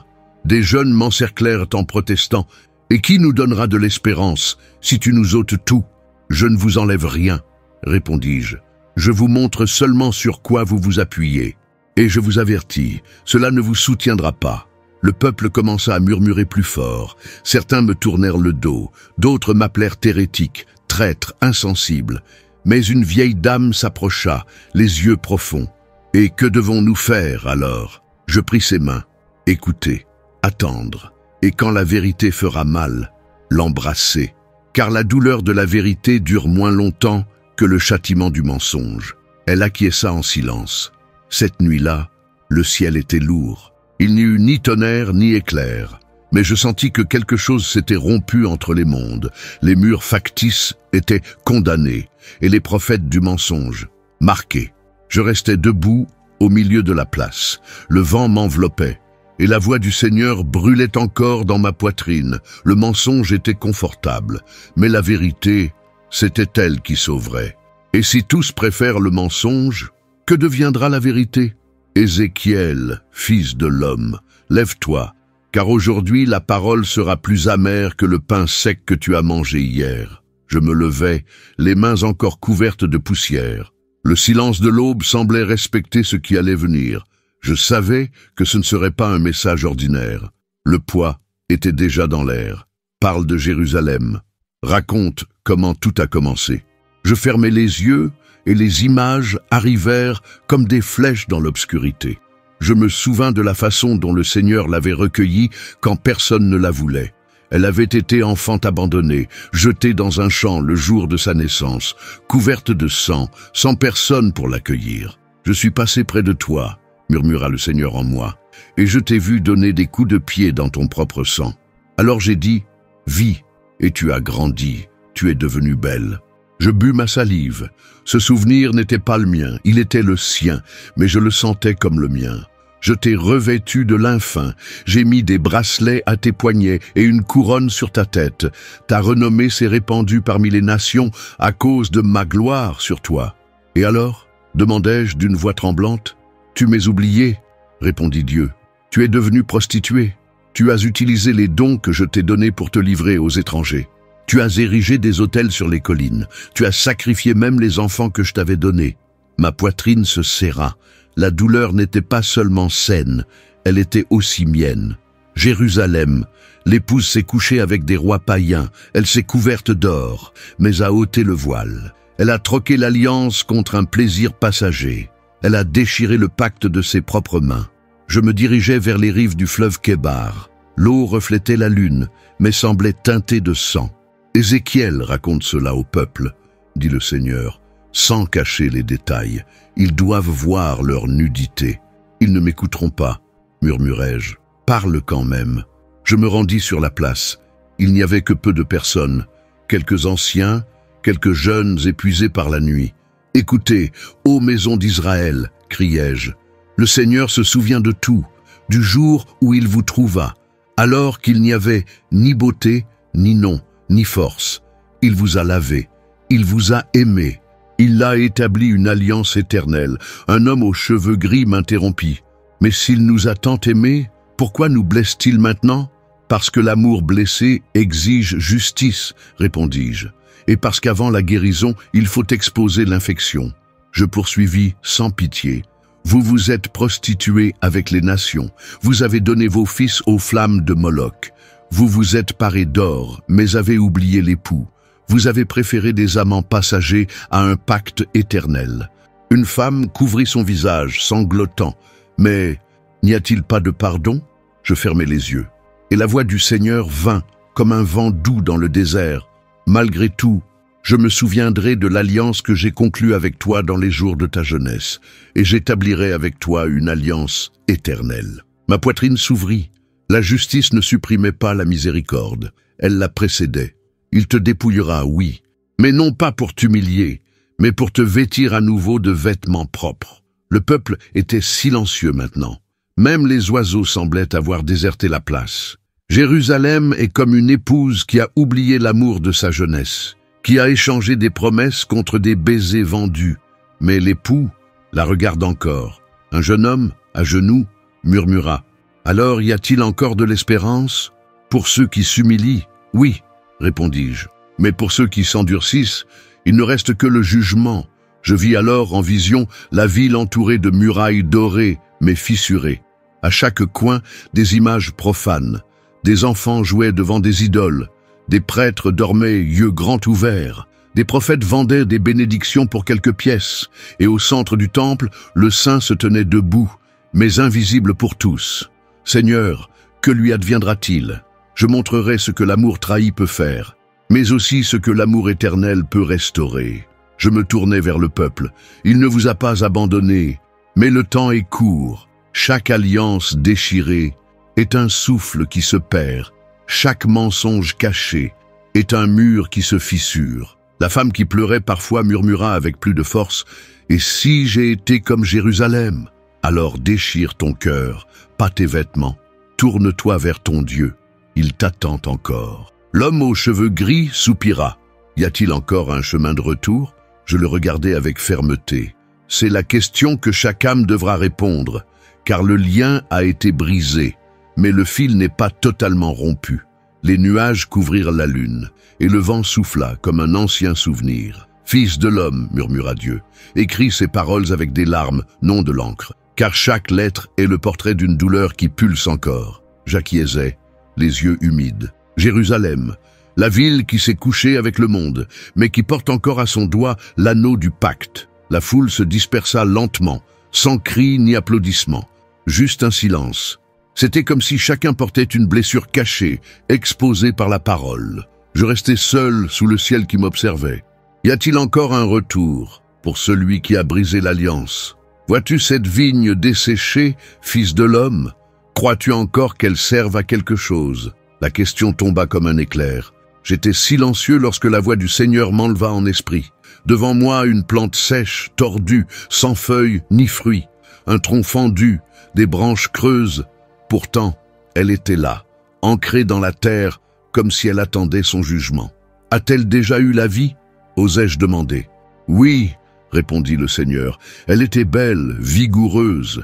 Je l'ai plantée avec tendresse, je l'ai arrosée de miséricorde, je l'ai protégée par mes commandements.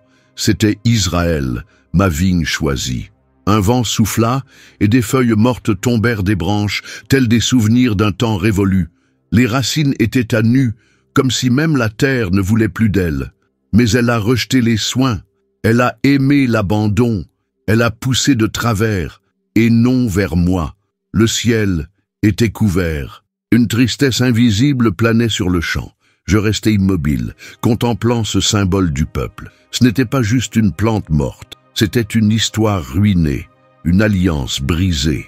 Dis-leur, comme la vigne qui ne porte pas de fruits est jetée au feu, ainsi en sera-t-il de Jérusalem. Je revins vers le peuple, le cœur lourd comme une pierre. « Écoutez !» criai-je parmi les maisons des exilés. « Le Seigneur parle contre la vigne stérile. À quoi sert une plante qui ne donne pas de raisin?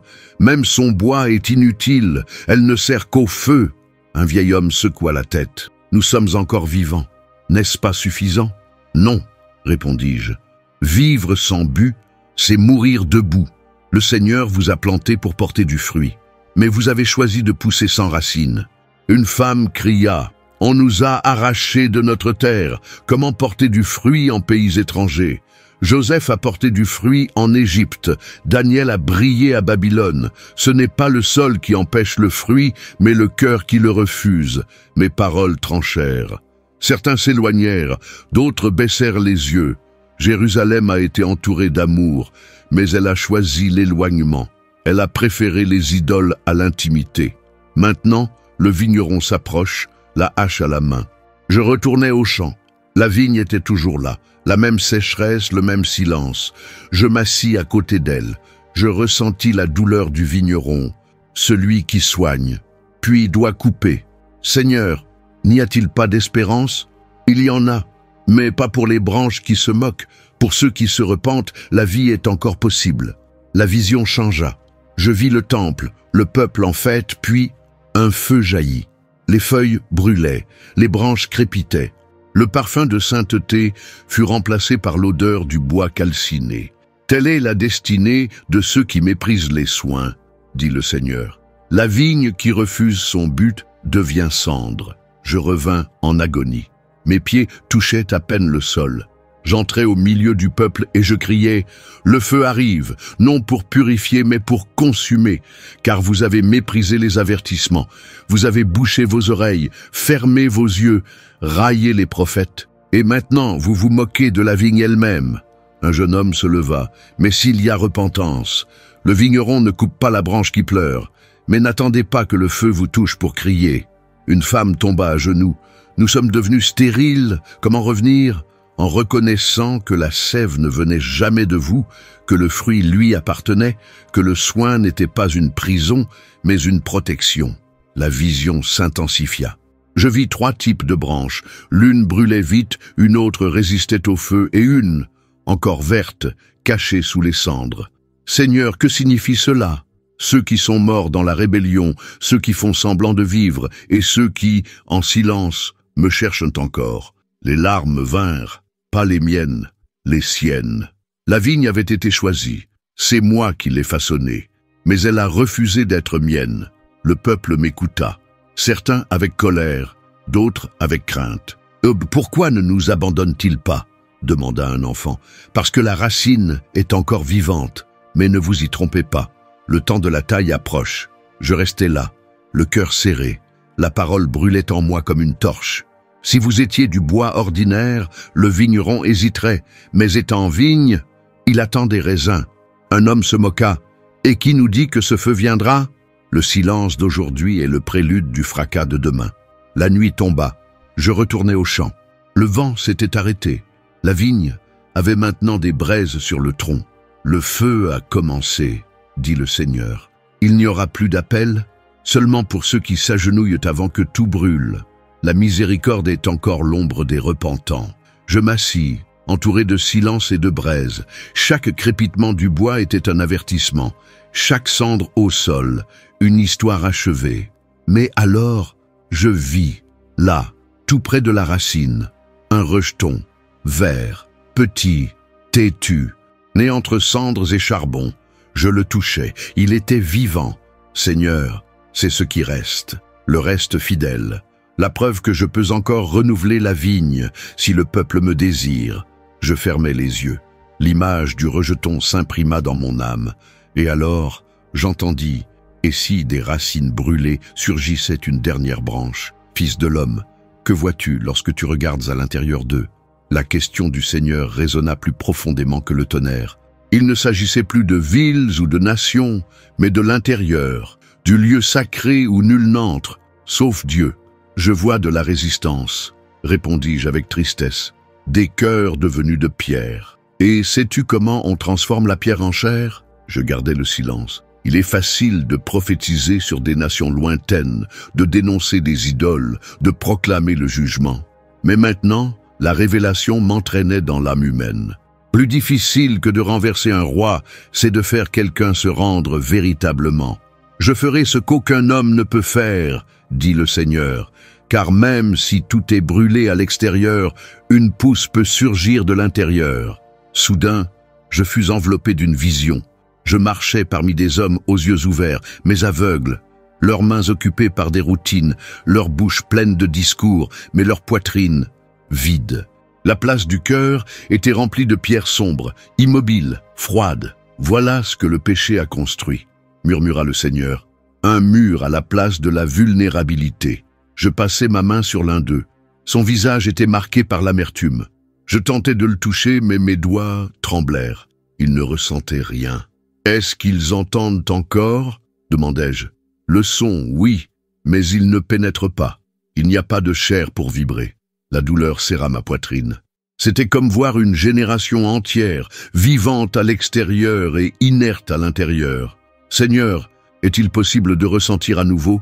Il répondit avec fermeté. « Oui, mais seulement en brisant ce qui est devenu trop dur, et tous ne sont pas prêts. » Je revins vers le peuple. Je vis des mères tentant de consoler leurs enfants avec des promesses auxquelles elles-mêmes ne croyaient plus.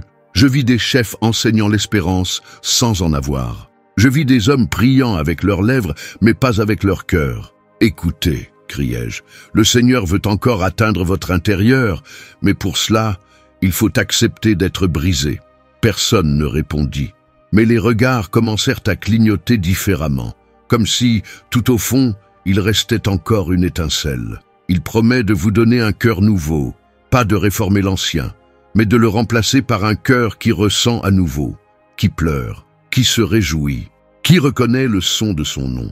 Un ancien se leva. Et que deviendra tout ce que j'ai construit sur ce cœur endurci? Cela s'écroulera, répondis-je. Mais sur des ruines honnêtes, Dieu bâtit des demeures éternelles. Le ciel s'assombrit.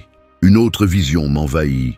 Je vis des mains divines façonner quelque chose. De l'intérieur d'un rocher fissuré, il extrayait un nouvel organe, rouge, palpitant, vivant. « Voici mon cadeau, dit le Seigneur. Ce n'est pas une récompense méritée. C'est un miracle d'amour. Je retournai au champ où tout avait commencé. Je m'assis au même endroit où la vigne avait brûlé. Et là, dans le silence, j'entendis des battements, pas les miens, mais ceux d'autres. Des signes de vie là où régnait autrefois la rigidité. « Il est encore temps, murmurai-je. Le renouveau commence là où personne ne regarde. » La vision s'intensifia. Un homme apparut devant moi. Sa poitrine était un mur, sans expression, sans voix. Mais peu à peu des fissures apparurent, petites, presque invisibles, et par elles des larmes coulèrent. Et là où il y a des larmes, il y a un chemin. Celui-ci sera à moi, dit le Seigneur, car il a accepté d'être brisé. Je me réveillais haletant. C'était comme si mon propre cœur avait subi une opération spirituelle. Je me rendis auprès du peuple. Beaucoup avaient encore le front haut, fiers de leur résistance. Mais parmi eux, un garçon sanglotait. « Que ressens-tu » demandai-je. « De la douleur » répondit-il. « Mais c'est différent. Elle semble vivante. C'est un signe. Il a commencé à toucher. Le peuple commença à se rassembler, pas par peur, mais par curiosité, comme s'il voulait savoir s'il y avait encore une chance. « Il y a de l'espoir pour ceux qui peuvent encore pleurer », déclarai-je, car les larmes irriguent le sol où peut naître un nouveau cœur. Une femme s'approcha, et la peur de ressentir à nouveau. Le Seigneur ne promet pas l'absence de douleur, mais sa présence dans chaque douleur. La vision finale me montra un cœur entouré de lumière.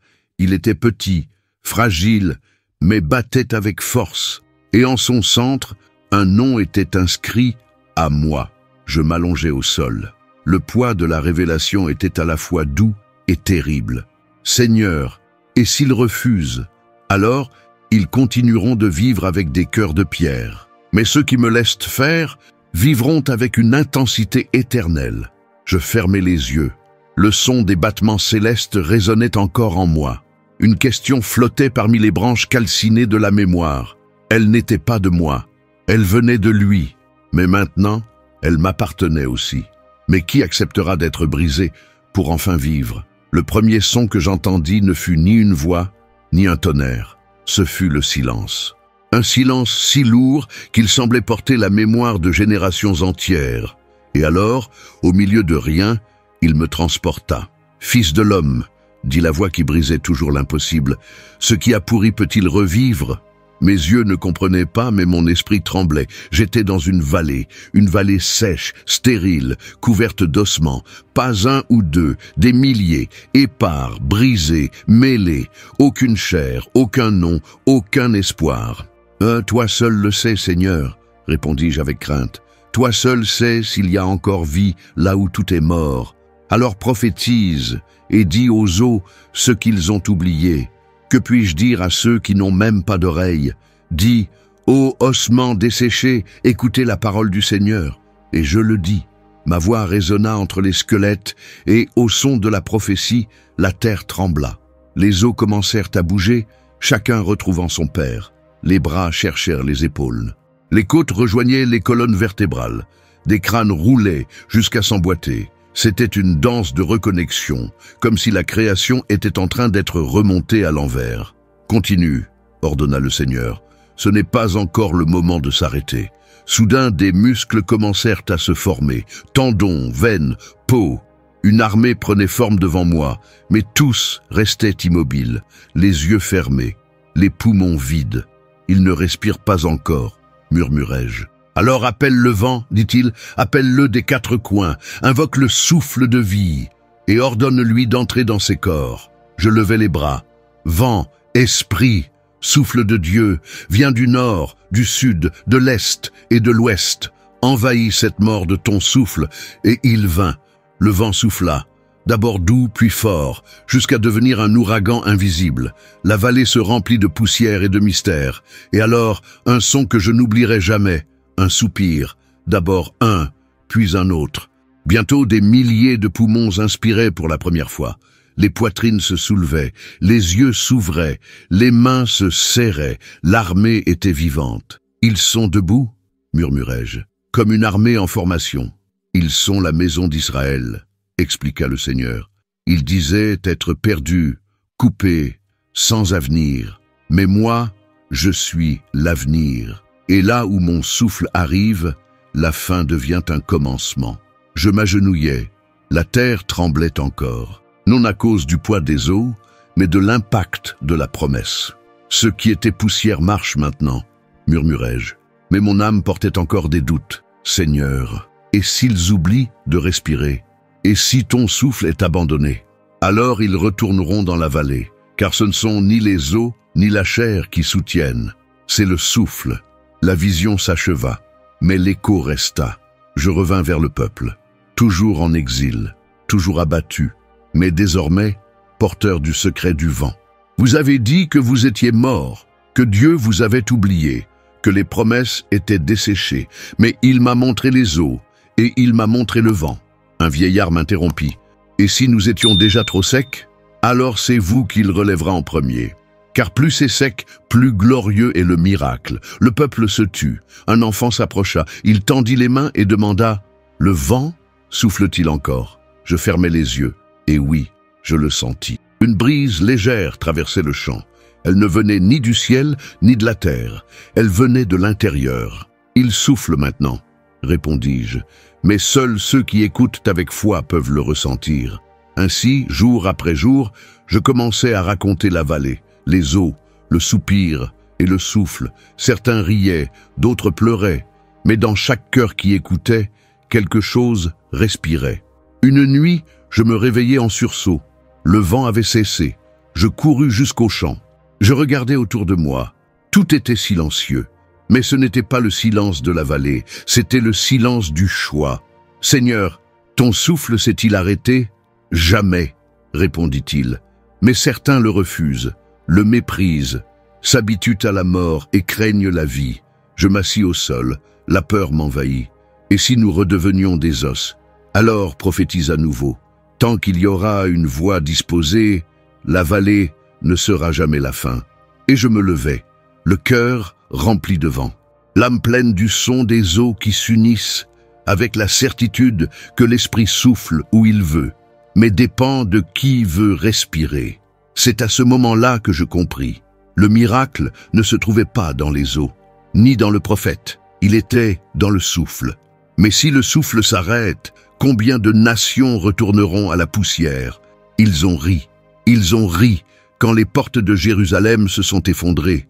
Ils ont ri quand le temple fut pillé. Ils ont ri en voyant les enfants de Sion enchaînés. Ils ont ri fort, comme s'ils ne connaîtraient jamais le son de leur propre chute. « Fils de l'homme, dit le Seigneur, tourne ton visage vers Tyr. » Je me suis levé, les sandales encore couvertes de la poussière de la vallée, et j'ai regardé vers la mer. Là se tenaient les tours de Tyr, son commerce orgueilleux, ses navires arrogants, son peuple encore plus orgueilleux. Car ils ont dit « Ah, Jérusalem est tombée, désormais les portes du commerce m'appartiennent », acheva le Seigneur d'une voix tranchante comme une lame. « Veux-tu que je prophétise contre les nations? Oui, car mon jugement ne connaît pas de frontières. Et mon zèle ne se limite pas à une seule ville. Je suis le Seigneur de toute la terre. J'ai élevé la voix. Tyr, à cause de ton rire, ton quai s'effondrera, la mer te submergera. Ceux qui te célébraient pleureront ta chute. » Ainsi, la prophétie fut libérée. Un à un, les noms furent prononcés. Édom, qui a brandi l'épée au lieu d'apporter le secours. Moab, qui s'est moqué en disant « Juda ne vaut pas mieux que nous ». Ammon, qui s'est réjoui de la destruction du sanctuaire. Philistins, qui ont applaudi quand les murs sont tombés. À chaque nation, un verdict. À chaque peuple, une sentence. Non seulement pour ce qu'ils avaient de fait, mais pour ce qu'ils avaient ressenti. Je ne juge pas seulement le crime, dit le Seigneur, mais aussi le cœur qui applaudit l'injustice. Ammon serait comme un champ piétiné, Édom comme des cendres dispersées, Moab comme une source asséchée, et Tyr perdrait même le bruit des vagues. L'île glorieuse deviendrait un rocher nu, sans musique, sans marché, sans autel. Ils n'ont pas compris que lorsque je discipline un peuple, ce n'est pas une fête. C'est un deuil, murmurai-je. Exactement. Mais leurs rires ont résonné plus fort que les cris des repentants. Alors j'ai compris, Dieu n'est pas ému par des drapeaux. Il n'est pas le patriote des hommes, il est juste. Une femme étrangère m'a abordé quelques jours plus tard. Pourquoi Dieu détruirait-il ma ville si elle n'a pas péché contre lui? Parce qu'elle a ri de la douleur des faibles, parce qu'elle a vendu les déchus au lieu de les aider, parce qu'elle a détourné le regard et dit « Ce n'est pas notre problème ». Elle baissa les yeux. Mais on ne nous avait jamais dit qu'il y avait de la compassion à Sion. Maintenant vous le savez. Car même son jugement est miséricorde. Il reste encore du temps pour craindre. Il reste encore une place pour la révérence. Le lendemain, j'ai rêvé d'une carte en feu. Les lignes des frontières fondaient dans les flammes. Et du ciel, une voix retentissait. « À qui appartient la terre? Au Seigneur des armées. » Je me suis réveillé en sueur. « Seigneur, même les nations lointaines sont-elles sous ton regard? Chaque récolte, chaque mur, chaque insulte. Je n'oublie rien. Je suis passé devant les tentes des exilés et j'ai vu des visages encore marqués par la honte. Mais dans leurs yeux brillait quelque chose de nouveau, la consolation. Savoir que l'oppresseur affronterait lui aussi le poids de la justice rallumait une flamme d'espérance. Un ancien murmura « Nous pensions être les seuls à être jugés. »« Non, répondis-je. Tous ceux qui se moquent de la douleur d'autrui seront appelés à rendre des comptes. Tyr est tombé, Édom a tremblé, Moab s'est tu. Les vagues ont englouti les ports, les caravanes ont changé d'itinéraire, les champs des villes côtières furent remplacés par des lamentations. Mais malgré cela, l'incrédulité persistait. Est-ce une coïncidence? Chuchotait-il. Est-ce une punition ou simplement le destin? Et moi je criais, c'est le Seigneur. Il a parlé avant que cela n'arrive, sa parole a précédé les faits. Un enfant demanda, « Et que se passe-t-il pour celui qui rit du châtiment d'un autre, mais pleure ensuite pour le sien ?» Je me suis agenouillé devant lui. Si ses larmes sont sincères, il y a de l'espérance. Mais si ce n'est que la peur de la douleur, sans repentir, elles ne seront pas entendues. Les vents ont changé. Les nouvelles se répandaient rapidement. Un marchand étranger est arrivé en courant. « Tyr a coulé. Tout a été englouti. On dit que c'est une punition des dieux. C'est le jugement du vrai Dieu, déclarai-je, celui qui voit même les intentions derrière les applaudissements. » Il hésita puis demanda « Et qui est ce Dieu ? Le Dieu qui ne se réjouit pas de la chute de quiconque, mais qui n'ignore pas non plus l'orgueil de personne. » Le peuple s'est réuni ce soir-là. Ils se sont assis en silence, ont écouté le récit des prophéties accomplies. Un jeune leva la main. « Alors, le Seigneur nous défend aussi, même quand il nous discipline ?» Mes yeux se remplirent de larmes. « Oui, il blesse, mais avec la main qui guérit aussi. Il discipline, mais sans cesser d'aimer. Il juge, même ceux qui croient être au-dessus du jugement. Et finalement, j'ai compris que la destruction des nations voisines n'était pas une vengeance, c'était la justice. Et la justice, entre les mains de Dieu, est toujours un chemin pour que le monde le craigne et revive. Et celui qui a applaudi la ruine d'un autre n'échappera pas à sa propre chute. Le vent a changé. Ce n'était pas seulement le climat, c'était ce silence qui précède la calamité. Une tension invisible tranchant les cieux comme une lame. Je l'ai senti avant de le voir. Le jour où Gog s'est levé ne fut pas annoncé par des trompettes, mais par le tremblement du sol et le frisson de l'âme. « Fils de l'homme, tourne ton visage vers Gog, du pays de Magog, » ordonna le Seigneur, « prince de Roche, de Méchec et de Tubal. Prophétise contre lui. » J'ai dégluti avec difficulté. Le nom portait déjà un poids, mais ce que le Seigneur révéla ensuite était encore plus lourd. Il rassemblera des nations, il montera des chevaux, il brandira des épées, il affichera de la puissance, mais c'est moi qui le ferai venir. Tu le feras se lever, Seigneur? Oui, comme on fait apparaître le méchant dans une pièce de théâtre, uniquement pour que ma gloire soit révélée dans le dernier acte. Les visions vinrent comme des éclairs, champs obscurs, cieux teintés de fumée, armées innombrables, hommes ne connaissant pas le nom de l'Éternel, marchant avec des yeux vides. J'ai vu des drapeaux que je n'avais jamais vus auparavant, des langues que je n'avais jamais entendues, et un seul cœur en eux, l'orgueil. Ils viendront contre Israël comme un nuage couvrant la terre, dit le Seigneur. Ils croiront prendre possession, mais ils tomberont dans un piège. J'observais les champs de bataille. J'ai vu des lances contre la lumière, des boucliers contre le vent, des chars de fer contre des murailles invisibles. Et alors j'ai compris, ce n'était pas une guerre d'armes, mais une guerre de volonté. Seigneur, pourquoi permets-tu que Gog vienne? Pour que les cœurs sachent qu'il y a un roi au-dessus de tous, pour que même le plus grand se prosterne. La prophétie grandissait en moi comme un tonnerre prêt à briser les montagnes. Gog, toi qui ris de tout ce qui est sacré, prépare-toi, car le Dieu d'Israël lèvera contre toi l'épée, le feu et le jugement. Tu ne viendras pas par hasard, tu viendras comme exemple. Pendant que je parlais, les cieux se fermèrent. Une éclipse spirituelle couvrit ma vision. Je vis la terre trembler, un séisme comme jamais auparavant, des montagnes fondant, des oiseaux fuyant, et des hommes, des guerriers vaillants, tombant à genoux sans comprendre pourquoi.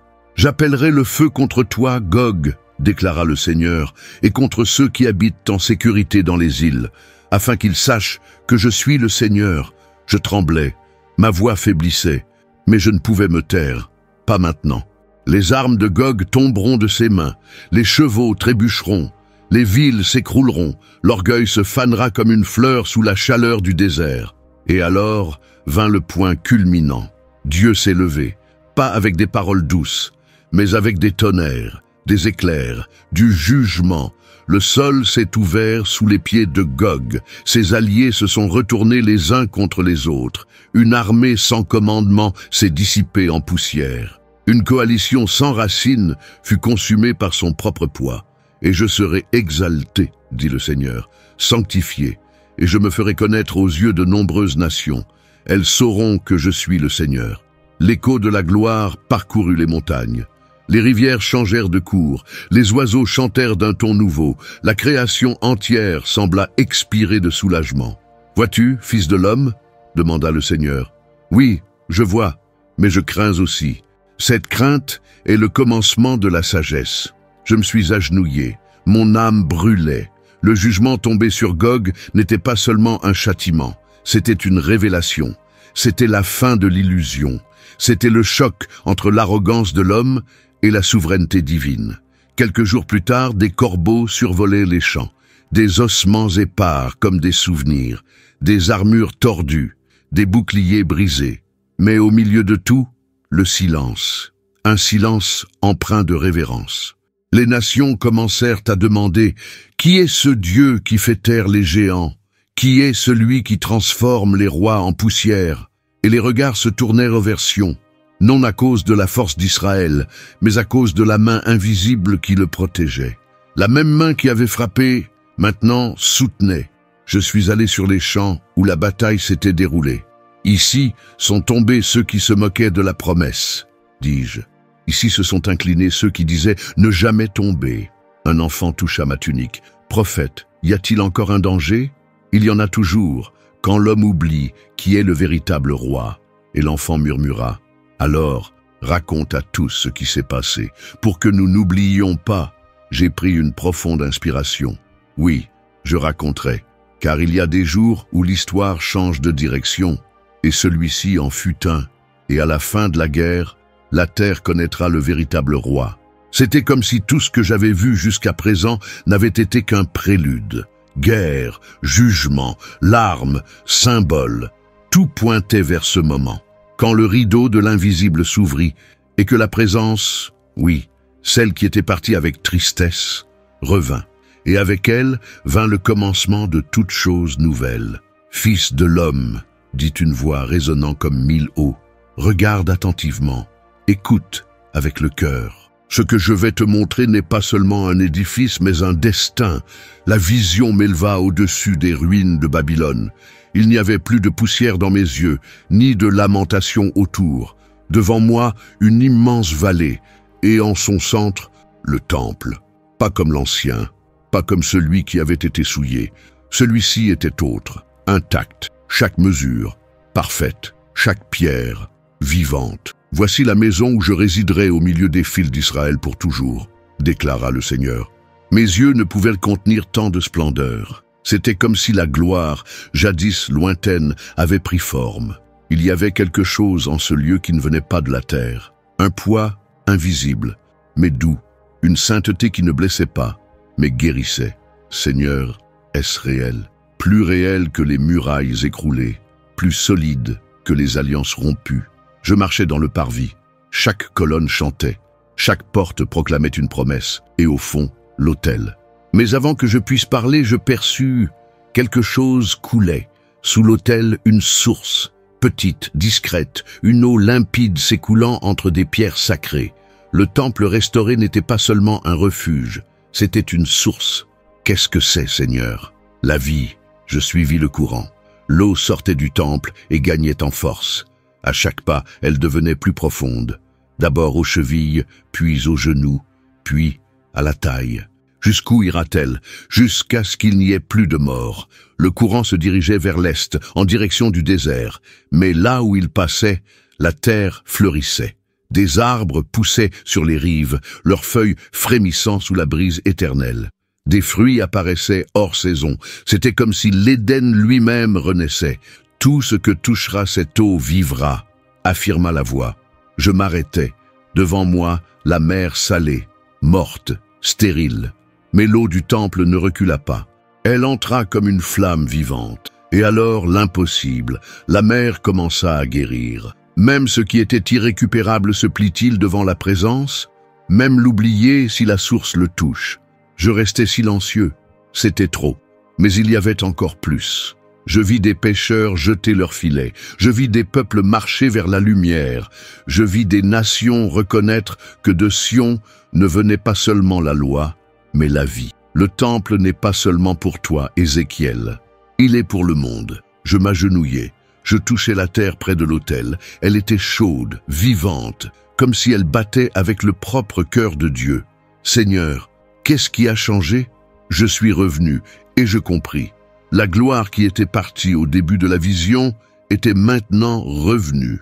mais pas avec colère, pas avec tonnerre, avec guérison, avec réconciliation.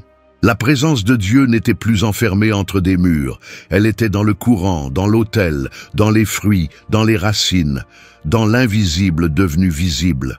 Fils de l'homme, revenez, car moi, je suis revenu. Les paroles résonnèrent dans les montagnes, dans l'âme, à travers le temps. Dans le temple, il n'y avait pas de trône humain, aucun roi terrestre. Le centre n'était pas le pouvoir, c'était la sainteté. Et de la sainteté jaillissait tout ce qui est nécessaire pour vivre. Seigneur, est-ce la fin? Non, c'est le commencement. La ville qui grandissait autour du temple n'était plus marquée par la division, par la peur ou par des murs. Son nom, désormais, portait une promesse éternelle. Yihach Shama. Le Seigneur est là. Des larmes coulèrent de mes yeux pour tout ce que nous avions vu, pour tout ce que nous avions perdu, et pour ce qui renaissait maintenant. Je vis des hommes simples marcher vers la ville. Je vis des mères élever leurs enfants devant le temple. Je vis des anciens sourire avec des yeux nouveaux. Je vis l'impossible, l'humanité rentrant à la maison. Les nations ne faisaient plus la guerre. Les épées se turent. L'orgueil se dissipa comme une vieille fumée. À sa place, la révérence. Au lieu de la ruine, la restauration.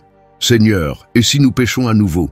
Mon fleuve continuera à couler, mais chacun devra choisir s'il veut être roche ou terre fertile. Je me couchais sur le sol sacré. C'était de la terre, mais c'était plus. C'était une promesse. Je fermai les yeux. Je vis tout. Je compris tout. Le temple n'était pas seulement une construction. C'était une réalité spirituelle. C'était le pont entre l'invisible et le visible, entre le trône et l'humanité. C'était l'endroit où l'Éternel touche la poussière et la transforme. Je pris une profonde inspiration. Maintenant, je savais. Tout ce que nous avons vécu, toutes les douleurs, toutes les séparations, tout conduisait ici. Le jour où la gloire revint, le jour où l'eau jaillit de l'autel, le jour où les racines sèches se remirent à rêver. Et là, devant moi, entre les fruits et les eaux, je compris. Et en ce lieu, l'humanité redevint entière devant l'Éternel. Le temps a passé. Des royaumes se sont élevés et se sont effondrés. Les langues ont changé. Les frontières se sont déplacées.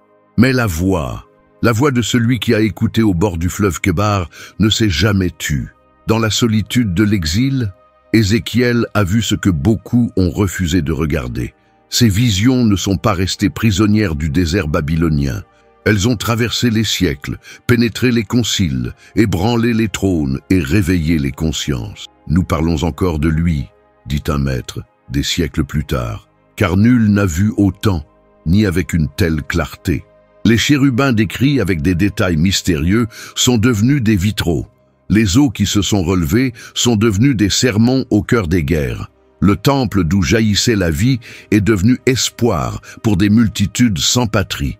Et la promesse d'un cœur nouveau, celle-là, est devenue le cri intime de toute âme lasse de pierre. Ézéchiel fut plus qu'un prophète. Il devint un miroir d'un Dieu qui ne juge pas seulement, mais restaure, d'un Créateur qui se soucie même de l'exilé oublié. Comment un prêtre rejeté peut-il devenir la voix de génération? Demanda un ange au vent. Parce qu'il a écouté quand tous préféraient le silence, répondit l'éternité. Ses paroles ont tranché les empires. Son rouleau amer et doux a traversé les âges, des monastères au désert, des ruines aux cathédrales, des parchemins aux écrans numériques. La prophétie qui brûlait en lui brûle encore. Elle ne s'est pas éteinte. En temps de paix ou de chaos, quelqu'un revient toujours à ses pages, à ses visions, à ses déclarations aussi solides que le roc. Ainsi parle le Seigneur. Et alors, l'âme s'éveille, les ténèbres tremblent. Le cœur de Pierre commence à se fendre. Pourquoi lisons-nous encore Ézéchiel? Parce que son histoire est la nôtre. Il fut appelé au milieu de l'exil. Nous vivons aussi des exils, de foi, d'identité, de but. Il a vu une vallée d'ossements. Nous aussi, parfois, marchons parmi des morts qui respirent. Il a parlé quand personne ne voulait entendre. Et nous, trop souvent, nous nous taisons quand le monde a besoin de vérité. Ézéchiel, j'entends encore ta voix, murmura un jeune en ouvrant l'écriture, et elle semble me parler.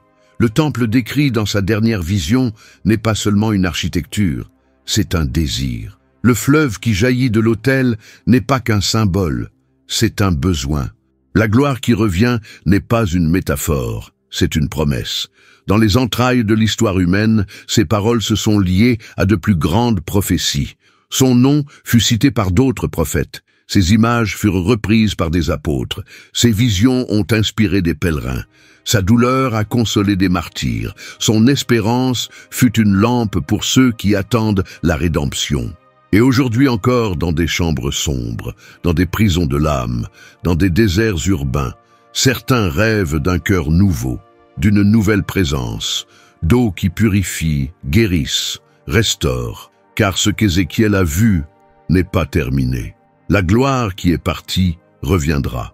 La terre verra encore l'autel débordé de vie. Les ossements se relèveront encore.